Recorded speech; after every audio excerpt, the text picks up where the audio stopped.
नमस्कार। Fluid mechanics की video lecture series में एक बार फिर से आपका स्वागत है। लास्ट लेक्चर में हम लोगों ने फ्लूइड की कुछ प्रॉपर्टीज के बारे में पढ़ा, जैसे कि डेंसिटी क्या होती है, स्पेसिफिक वेट क्या होता है, इसके अलावा वेपर प्रेशर क्या होता है, कैविटेशन क्या होता है, स्पेसिफिक वॉल्यूम क्या होता है। तो इस तरह की कुछ प्रॉपर्टीज के बारे में हमने लास्ट लेक्चर में डिस्कस किया था। इसी तरह से हम उसमें आगे और प्रॉपर्टीज के बारे में डिस्कस करेंगे आज के लेक्चर में।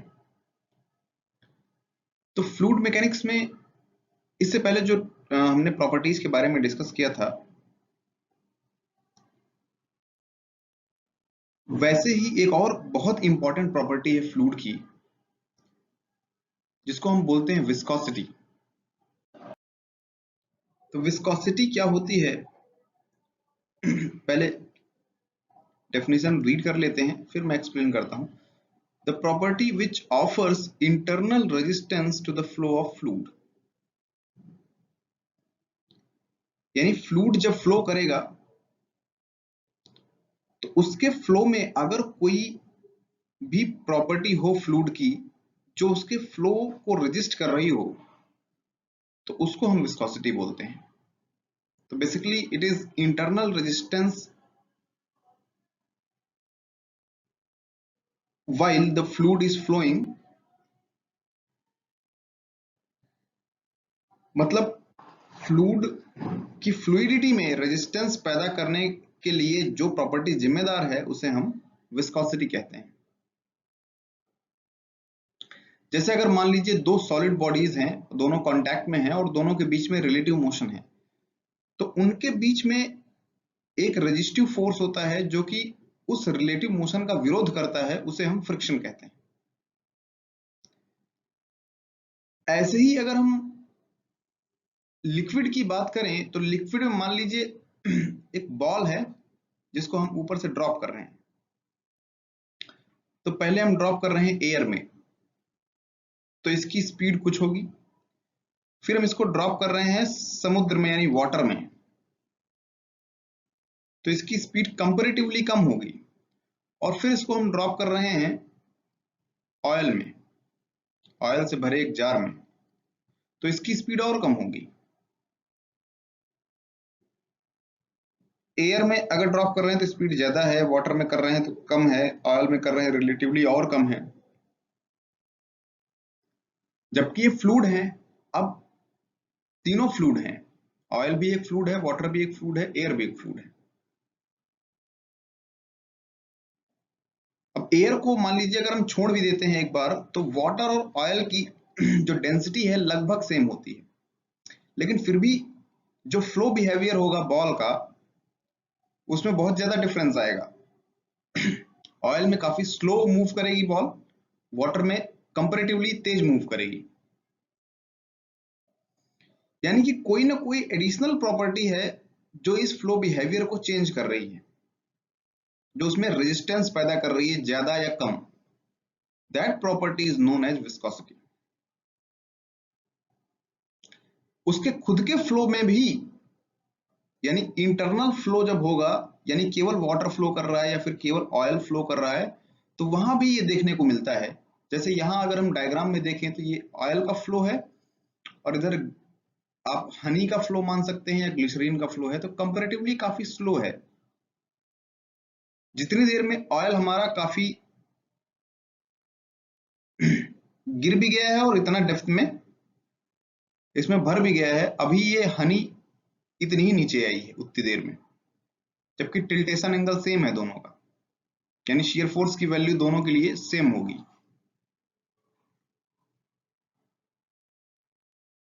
तो मतलब कोई ना कोई प्रॉपर्टी है जो कि इंटरनल प्रॉपर्टी है फ्लूइड की, और वो फ्लूइड के फ्लो बिहेवियर को चेंज कर रही है या फ्लो को रिस्ट्रिक्ट कर रही है, उसको हम कहते हैं विस्कोसिटी। तो I think viscosity is clear to all of you.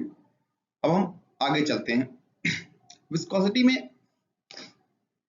एक चीज मैं और बता दूं, इससे पहले जब हमने फ्लूइड की डेफिनेशन पढ़ी थी तो मैंने कहा था कि आगे चर्चा करेंगे।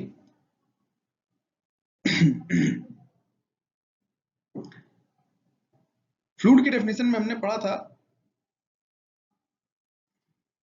fluid is a substance which has ability to flow under the action of shear forces however small the shear force may be। यानी अगर हम किसी सब्सटेंस में shear force लगा रहे हैं और उसमें फ्लो करने की एबिलिटी हो तो उसे हम फ्लूइड कहते हैं। shear force कितना भी कम हो उससे कोई फर्क नहीं पड़ता। तो वहां पे बात आई थी कि भाई अगर हम सॉलिड में shear force लगाते हैं तो स्टैटिक डिफॉर्मेशन होता है उसमें, यानी कुछ डिफॉर्मेशन होने के बाद वो उसको बैलेंस कर लेता है और इक्विलिब्रियम में जाता है, और जैसे ही उसको हटाते हैं तो वापस वो अपनी स्टेट में लौट आता है अगर इलास्टिक लिमिट के अंदर फोर्स लगा है तो। लेकिन अगर लिक्विड में हम फोर्स लगाते हैं तो इट विल कंटिन्यूअसली फ्लो, यानी कि ये लगातार चेंज होता जाता है। तो मैंने उस समय कहा था कि ये फ्लो को रेजिस्ट करता है, लेकिन इसका डिस्कशन हम करेंगे जब हम विस्कोसिटी पढ़ेंगे। तो विस्कोसिटी से हमको एक चीज तो समझ में आई कि फ्लूइड की कोई इंटरनल प्रॉपर्टी है जो फ्लो को रेजिस्ट करती है। अब कैसे रेजिस्ट करती है, देखिए जब भी हम फ्लूइड में फोर्स लगाएंगे, शियर फोर्स एफ, ठीक है, ये एक फ्लूइड एलिमेंट है, इसमें हमने शियर फोर्स लगाया एफ, तो ये कंटिन्यूअसली चेंज होता जाएगा, लेकिन इस कंटिन्यूअस चेंज में भी इसकी वेलोसिटी कांस्टेंट रहती है। लेयर बाय लेयर देखेंगे तो वेलोसिटी कांस्टेंट रहेगी। वेलोसिटी कांस्टेंट होने का मतलब क्या हुआ कि एक्सेलरेशन नहीं है, और अगर एक्सेलरेशन नहीं है इसका मतलब क्या हुआ कि इस फोर्स को कोई ना कोई ऐसा फोर्स है जो बैलेंस कर रहा हुआ under dynamic condition. Under dynamic condition यानी कि फ्लूइड में शियर फोर्स बैलेंस होता है लेकिन डायनेमिक कंडीशन में होता है। फ्लूइड में शियर फोर्स बैलेंस होता है लेकिन वो इक्विलिब्रियम डायनेमिक इक्विलिब्रियम होता है। जैसे अगर हम सॉलिड की बात करें तो इसमें स्टैटिक डायनेमिक इक्विलिब्रियम दोनों हम जानते हैं, लेकिन फ्लूइड में भी ये आपका शियर फोर्स इक्विलिब्रियम कंडीशन में आएगा, यानी कि एक ऐसा फोर्स इधर डेवलप होगा जो इसको बैलेंस करेगा, लेकिन इसकी वेलोसिटी कांस्टेंट हो जाएगी। और वेलोसिटी कांस्टेंट होने का मतलब यहाँ पे जो बैलेंसिंग हुई है वो डायनेमिक कंडीशन में हुई है। इतना सा डिफरेंस होता है, यानी कि ये लगातार फ्लो करता जाएगा लेकिन विद अ कांस्टेंट वेलोसिटी, या फिर यूं कहें कि constant strain rate. Strain rate जो है वो कांस्टेंट रहेगा। वहां हम स्ट्रेन की बात करते हैं, यहाँ स्ट्रेन रेट की बात करते हैं। वहां कांस्टेंट स्ट्रेन होता है, अगर हम फोर्स लगाएंगे तो उसके करस्पॉन्डिंग कुछ स्ट्रेन आएगा जो स्टैटिक बैलेंसिंग के लिए है, जब हम सॉलिड की बात करते हैं। और जब हम लिक्विड या गैस की बात करेंगे यानी फ्लूइड की, तो यहाँ कांस्टेंट स्ट्रेन रेट आएगा। बस इतना सा डिफरेंस है। चलिए आगे बढ़ते हैं। तो हमने विस्कोसिटी क्या होती है समझ लिया। अब अगर हमें विस्कोसिटी और शियर स्ट्रेस या शियर फोर्स के बीच में रिलेशन निकालना है तो उसके लिए हम क्या करते हैं कि हम मानते हैं कि ये एक फ्लूइड एलिमेंट है दो पैरेलल प्लेट्स के बीच में, और उन पैरेलल प्लेट्स के बीच की जो डिस्टेंस है, द डिस्टेंस इज सपोज कि L है, और जो अपर प्लेट है उसमें हमने एक शियर फोर्स लगाया है F, and that F is equals to, अगर हम शियर स्ट्रेस इसमें निकालना चाहें तो shear stress is equals to F upon A, where A is the area between the plate and the fluid. जो फ्लूइड प्लेट के सरफेस से contact में होगा तो वो सरफेस एरिया A है। तो ये हो गया shear stress। तो under the influence of shear stress it is but obvious कि ये जो प्लेट है अपर प्लेट वो मूव करेगी। तो लेट्स सपोज कि ये मूव कर रही है कांस्टेंट वेलोसिटी कैपिटल v से। अब लेट्स से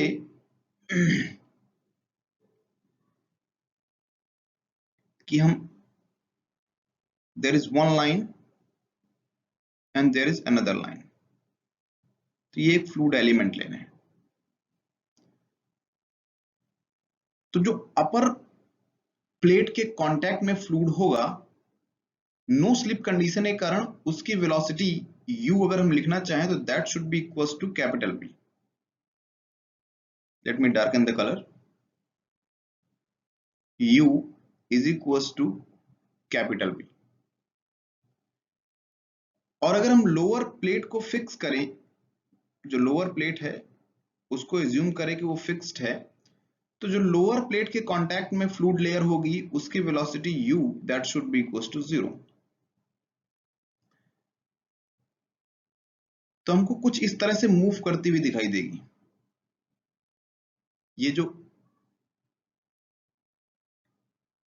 येलो लाइन थी ये हमको इस तरह से मूव करती हुई दिखाई देगी।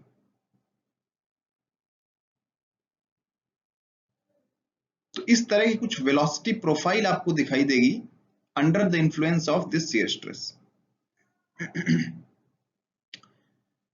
तो लेट्स सपोज कि this direction is y and this is x and y। तो at a distance y from the lower plate, the velocity at this point is suppose u is equals to small u। Fine। So if we want to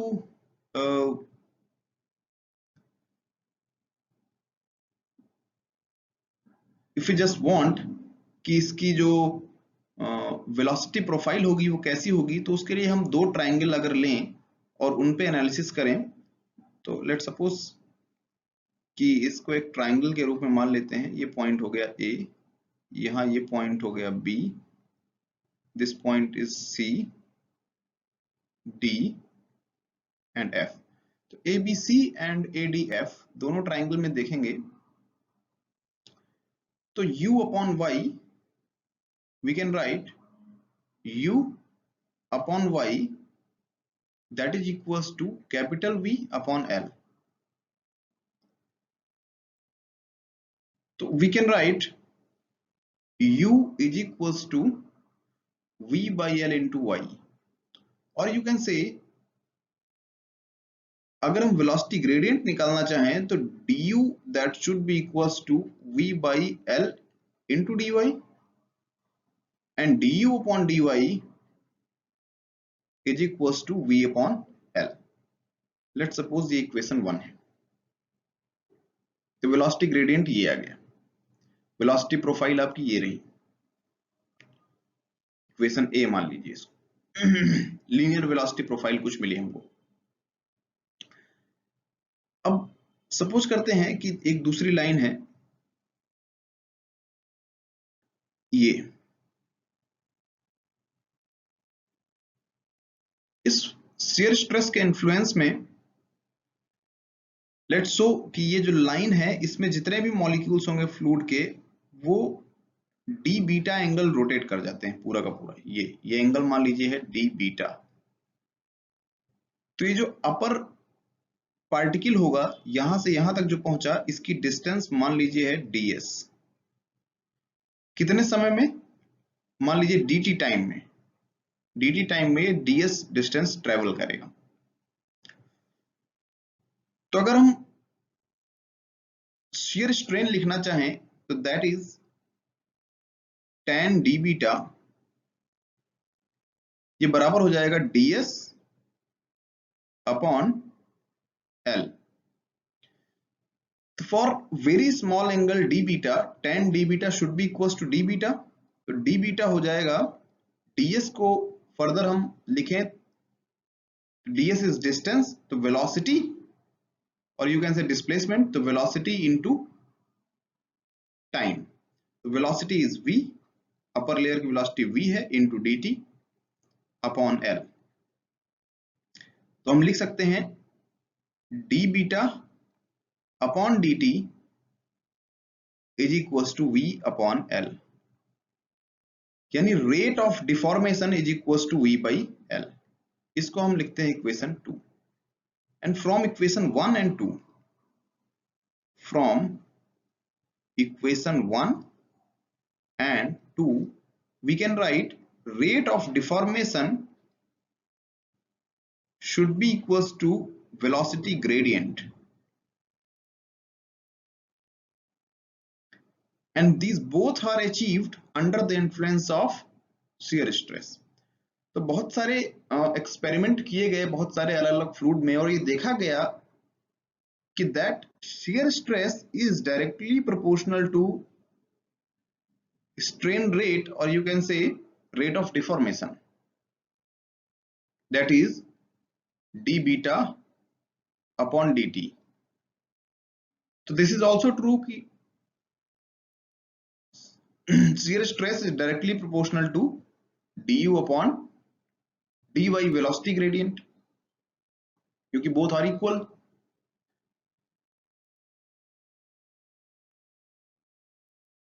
This relation, the fluid which follow this relation, जितने भी fluid इस relation को follow कर रहे हैं, यानी जिनका shear stress velocity gradient के प्रोपोर्शनल आ रहा है, उन सबको कहा गया न्यूटोनियन फ्लूइड।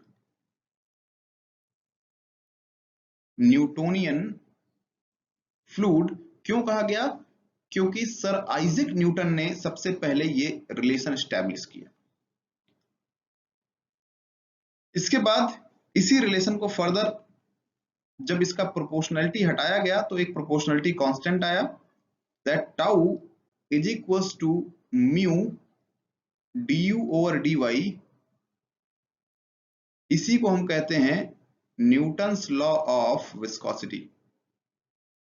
इसको चाहे ऐसे लिखिए या फिर इसको लिख सकते हैं tau is equals to mu D beta over D T.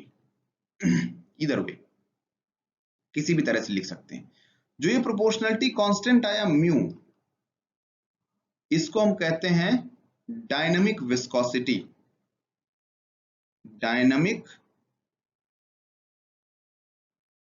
Viscosity और एब्सोल्यूट विस्कोसिटी। एब्सोल्यूट विस्कोसिटी, और इसी को विस्कोसिटी भी बोलते हैं, यानी विस्कोसिटी या एब्सोल्यूट विस्कोसिटी या फिर डायनामिक विस्कोसिटी, तीनों सेम है। ये म्यू। तो I think it is clear to all of you. Let's rub this first. इसको पहले रब कर देते हैं। एक रिलेशन हमको और देखना है।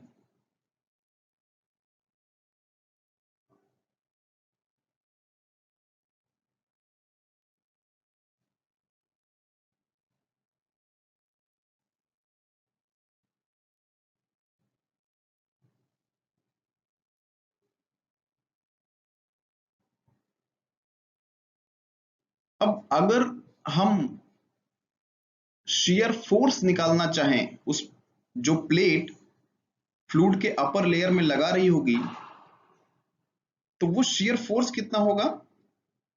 We can simply say that shear force F, that is equals to tau into the area of contact। तो shear force बड़ी आसानी से हम निकाल सकते हैं। टाउ हमारे पास आया mu du upon dy into area, or you can say force is equals to mu into area into v upon L, where v is the velocity of the upper plate and L is the distance between the plate। तो इतना force हमको लगाना पड़ेगा। ठीक है, अब हमको ये समझ में आ रहा है कि जो ये प्लेट है वो कांस्टेंट वेलोसिटी से मूव कर रही है, यानी ये डायनामिक इक्विलिब्रियम में होगी। It's so simple. आगे चलते हैं। अब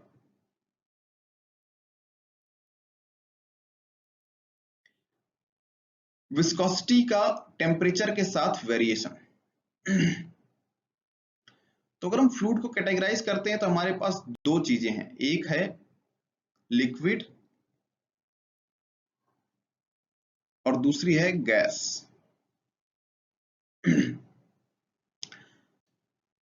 हमको पता है कि विस्कोसिटी क्या है, विस्कोसिटी है इंटरनल रेजिस्टेंस इन फ्लो, यानी जब फ्लूइड फ्लो कर रहा हो तो वो प्रॉपर्टी जिसके कारण इंटरनल रेजिस्टेंस पैदा हो रहा है उसे हम क्या कह रहे हैं, विस्कोसिटी। अगर दो लेयर फ्लूइड की फ्लो कर रही हैं तो उनके बीच में जो रेजिस्टेंस है वो विस्कोसिटी के कारण है, ठीक है। तो वो रेजिस्टेंस एक्चुअली में क्यों होता है? तो अगर लिक्विड की बात करें तो लिक्विड में अगर दो मॉलिक्यूल्स हैं तो दो मॉलिक्यूल्स के बीच में फोर्स ऑफ कोहेजन होता है, कोहेसिव फोर्स, कोहेसिव फोर्स। तो उस कोहेसिव फोर्स के कारण जो है ये मॉलिक्यूल के साथ ये अट्रैक्ट होता है। तो जब फ्लो करता है ये मॉलिक्यूल, एक मॉलिक्यूल दूसरे मॉलिक्यूल के ऊपर, तो ऑब्वियसली ये इसको खींचेगा, खींचेगा तो there should be a resistance, ठीक है। तो इसके कारण रेजिस्टेंस होता है एक्चुअली में, यानी जितना कम होता जाएगा कोहेसिव फोर्स उतना रेजिस्टेंस टू फ्लो कम होता जाएगा, यानी कि उतनी विस्कोसिटी हमारी घटती जाएगी। तो अगर हम टेम्परेचर इंक्रीज करते हैं लिक्विड्स में ध्यान रखिएगा, लिक्विड्स में टेम्परेचर इंक्रीज करते हैं तो जो हमारा कोहेसिव फोर्स है वो कम हो जाता है, कोहेसिव फोर्स है वो कम हो जाता है, ज्यादा एनर्जी आ जाती है मॉलिक्यूल्स के पास सेपरेट होने के लिए। तो अगर कोहेसिव फोर्स की वैल्यू कम हो जाएगी तो ऑब्वियसली विस्कोसिटी क्या हो जाएगी, म्यू की वैल्यू कम हो जाएगी। यानी लिक्विड्स में टेम्परेचर इंक्रीज होता है तो विस्कोसिटी घट जाती है। लेकिन अगर गैस की बात करें तो गैस में क्यों होती है विस्कोसिटी? गैस में होती है बिकॉज ऑफ कोलिजन। गैस के बहुत सारे मॉलिक्यूल होते हैं और उनमें रैंडम मोशन होती है, ये आपको पता है। तो रैंडम मोशन में वो एक दूसरे से कोलाइड करते हैं।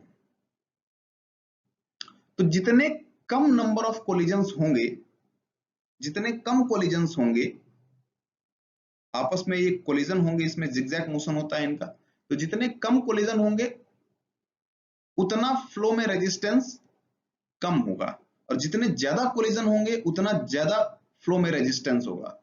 तो जैसे ही हम टेम्परेचर बढ़ाते हैं गैसेस में, जैसे ही हम गैसेस में टेम्परेचर बढ़ाते हैं तो नंबर ऑफ कोलिजन्स बढ़ जाते हैं। अब अगर नंबर ऑफ कोलिजन्स बढ़ गए तो रेजिस्टेंस टू फ्लो बढ़ जाएगा, यानी कि विस्कोसिटी जो है बढ़ जाएगी। गैसेस और लिक्विड्स में बिल्कुल अपोजिट बिहेवियर है। लिक्विड्स में टेम्परेचर बढ़ाने के साथ विस्कोसिटी घटती है, गैसेस में टेम्परेचर बढ़ाने के साथ विस्कोसिटी बढ़ जाती है, ठीक है। अगर पैटर्न देखना चाहें तो कुछ इस तरह बनता है। लेट सपोज कि ये विस्कोसिटी है और ये टेम्परेचर है।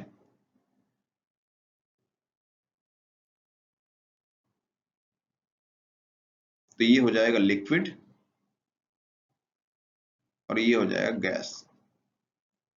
कुछ इस टाइप का जो है डायग्राम मिलेगा हमको, यानी विस्कोसिटी टेम्परेचर बढ़ाने के साथ घट रही है लिक्विड में और गैसेस में बढ़ रही है।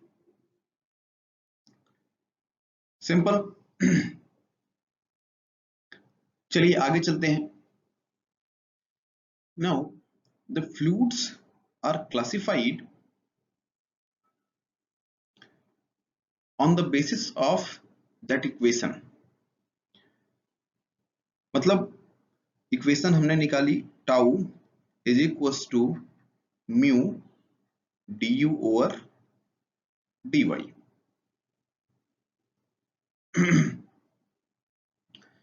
तो जो फ्लूइड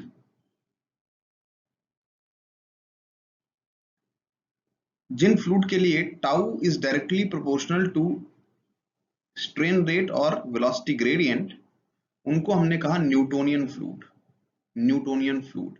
और जो इस इक्वेशन को फॉलो नहीं करते हैं, that means tau is directly proportional to du upon dy to the power n, where n should be any number 1/2, 2, 3, 4, whatever it is, तो वो कहलाए नॉन न्यूटोनियन फ्लूइड। तो इसमें हो गया भाई tau is equals to mu into let's say du upon dy to the power n minus 1 into du upon dy।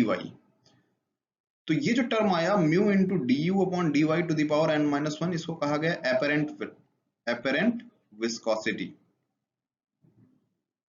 Apparent viscosity. और जो फ्लूइड ये रिलेशन मानते हैं, यानी कि इसको उनको कहा गया नॉन न्यूटोनियन फ्लूइड्स। तो जो भी फ्लूइड इस लॉ को फॉलो करते हैं, न्यूटन्स लॉ ऑफ विस्कोसिटी को, उनको कहा गया Newtonian fluid, otherwise non Newtonian fluid. ठीक है, तो let's draw a graph of such fluids.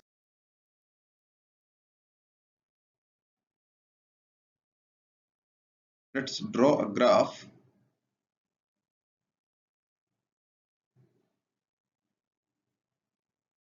between shear stress tau and rate of strain,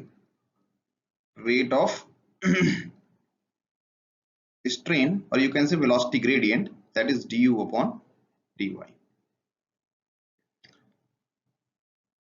If a fluid follow the Newton's law of viscosity, तो उसका graph कुछ इस तरह से बनेगा।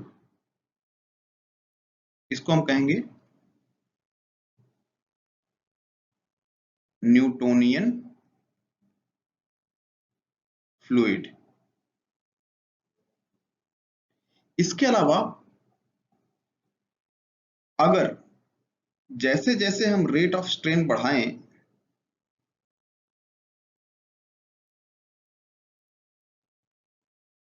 और कुछ इस तरह का हमको ग्राफ मिले, तो इसको हम बोलते हैं डायलेटेंट।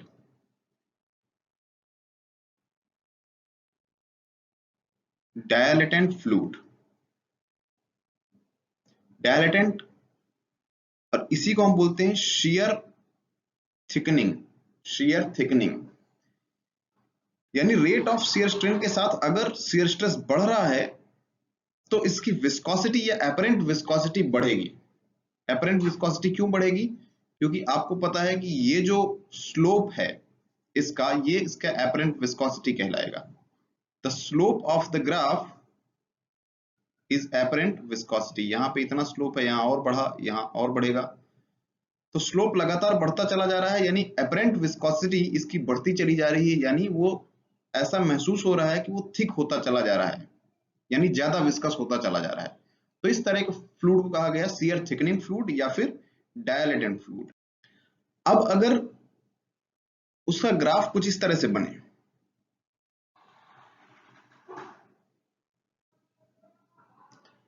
तो इसको कहा गया स्यूडोप्लास्टिक।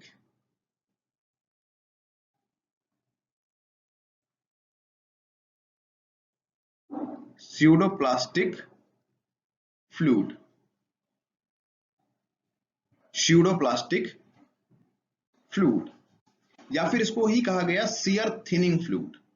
शियर थिनिंग फ्लूइड यानी ऐसे फ्लूइड जिनमें रेट ऑफ स्ट्रेन के साथ अगर शियर स्ट्रेस की वैल्यू बढ़ रही है तो वो थिन होता चला जाएगा, यानी उसकी एपरेंट विस्कोसिटी कम होती चली जाएगी। क्यों?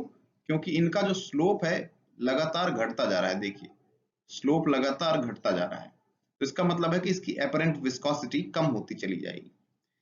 इसके अलावा एक तरह का और फ्लूइड ऑब्जर्व किया गया, इसका ग्राफ कुछ ऐसा दिखाई दिया हमको, यानी कि एक constant shear stress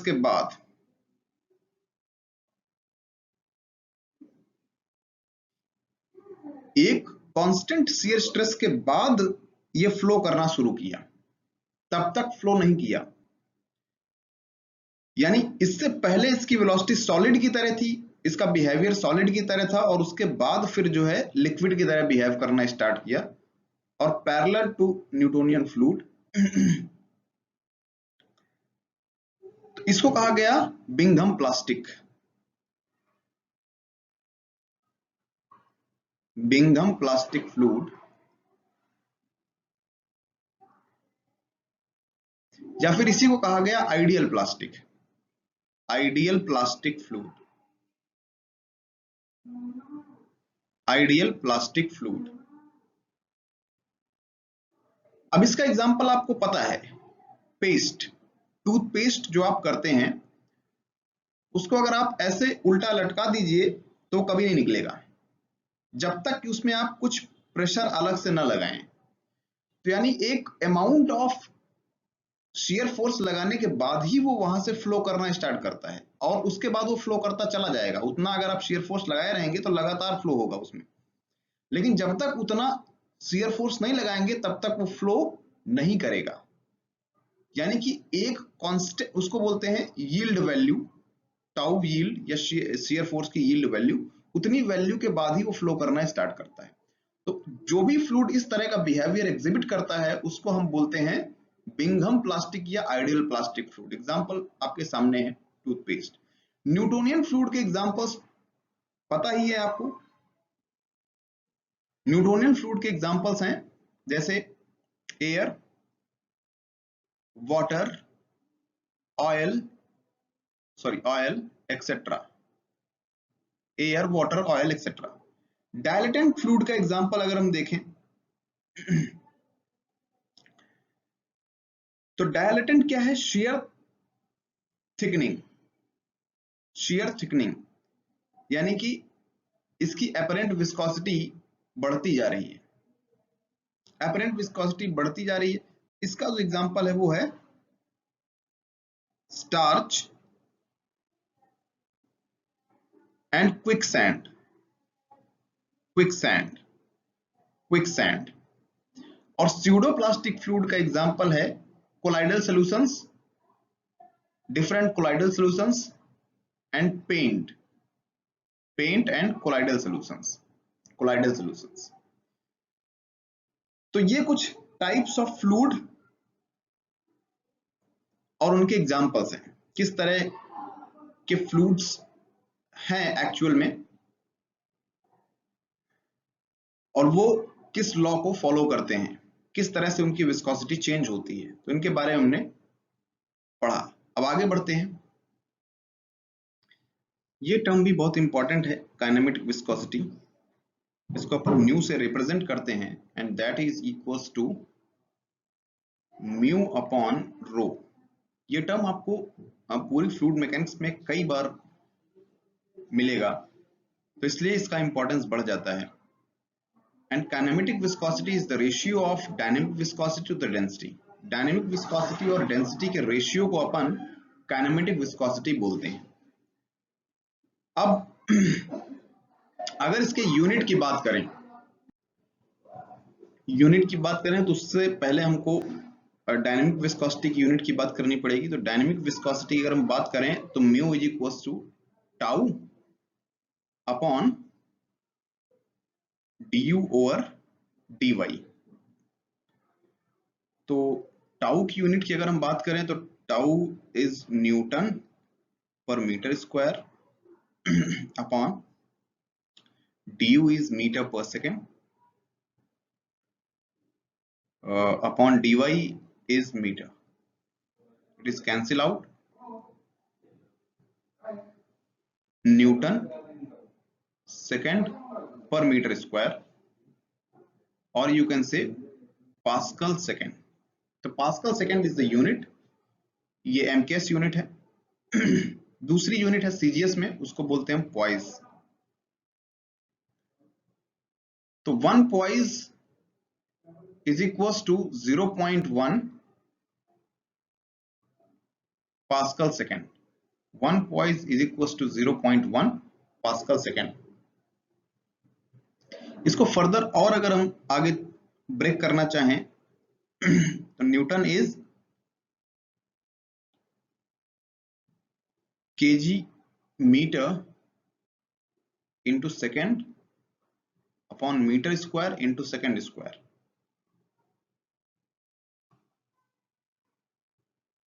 this should be equals to kg per meter second, kg per meter second।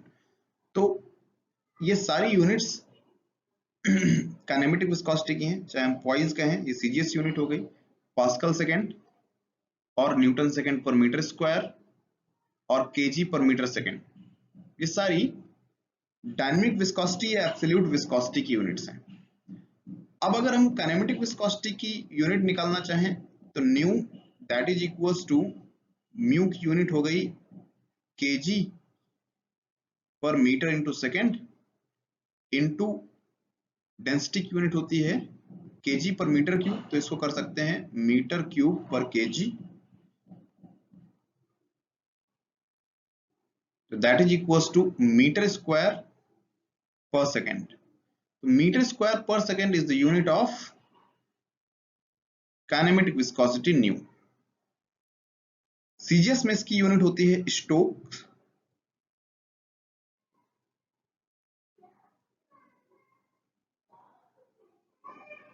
One stoke that should be equals to 10 raised to the power minus 4 metre square per second. तो ये unit हो गई kinematic viscosity की, metre square per second and stock.